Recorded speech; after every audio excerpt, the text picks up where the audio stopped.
다만 이제 법적으로도 체벌이 허용되는 경우가 이제 저희끼리는 교절방정이라고 부르는데, 첫 번째로 교육상 불가피한 이유가 있고, 두 번째로 적정한 절차를 거쳤고, 세 번째로 그 방식이 적정했으며, 마지막으로 정도가 너무 심하지 않은 정도여야지만 허용이 된다고 하고요. 또 굉장히 그 수준을 낮게 보고 있어요. 그러니까 엄격하게 이 체벌에 대한 수준을 허용하고 있기 때문에, 물론 말씀해 주신 대로 원론적인 차원에서는 그게 허용될 수 있지만, 저는 그럼에도 불구하고 좀 진짜 엄청 엄격하게 봐야 된다라고 생각해요.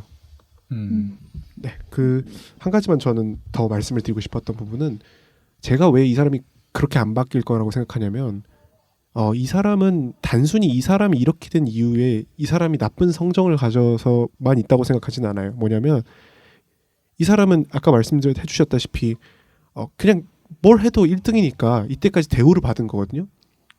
그러니까 그 대우를 받은 환경 자체가 이 사람을 만들어낸 거예요.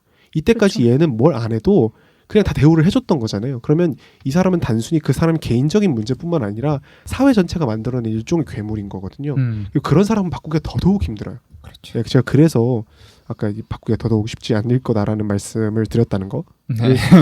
말씀을 드리겠습니다. 네. 왜 그래서 교육학적으로 칭찬을 하는데도 방법이 있잖아요. 그쵸. 절대 그 아이의 재능에 대해서 칭찬을 하면 안 된다고 하거든요.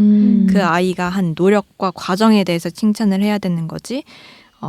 물론 결과에 대한 칭찬도 좋기는 하지만 결과보다는 과정에, 그리고 재능보다는 그 아이가 한 노력에 대해서 칭찬을 해야 된다라는 말이 있는데, 재능에 대한 칭찬이 넘칠수록 이런 방향으로 나오지 않을까.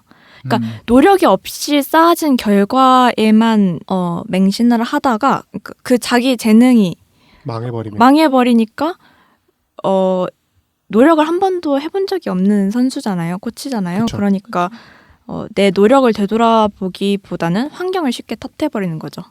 내가 만약에 코치님이 나를 때린 거를 내가 만약에 들었다면, 그러니까 이런 식으로 핑계를 삼고 쉽게 그 탓을 돌려버리는 거죠. 그동안 자기가 했던 노력을 되돌아보는 게 아니라, 노력을 안 해봤으니까. 그러니까 자기한테 노력이라는 건 체벌을 해야만 따라올 수 있는 거라고 그런 생각을 거죠. 하니까요. 무서운 일인 것 같아요. 그러니까 맞아요. 한 사람을 그 체벌이나 아니면 너무 쉽게 자만하게 만드는 거는, 뭐랄까, 단순히 한 사람만의 문제가 아니라 여러 가지 차원의 문제가 복합적으로 결합이 돼서 생기는 문제인 것 같습니다. 네. 자만 이야기를 마지막에 해주셔서 조금만 이야기를 더 하면, 조금만. 진짜 조금만. 네. 네. 저는 사실 여기에서 코치가 안 때려서요. 안 때리고 그냥 왔어 이래가지고 훈련을 해서 아시안 게임에 만약 나갔으면 저는 광수가 그래도 꽤 좋은 성적을 냈을 거라고 생각합니다. 근데 결론적으로 광수 자체 인생에서 봤을 때는 결국에는 자기 한계가 어디까지인지 확인을 못하고 그냥 끝날 거거든요, 선수 생활이. 그러면 오히려 더 비참한 인생이 되지 않았을까 이런 생각도 듭니다. 네.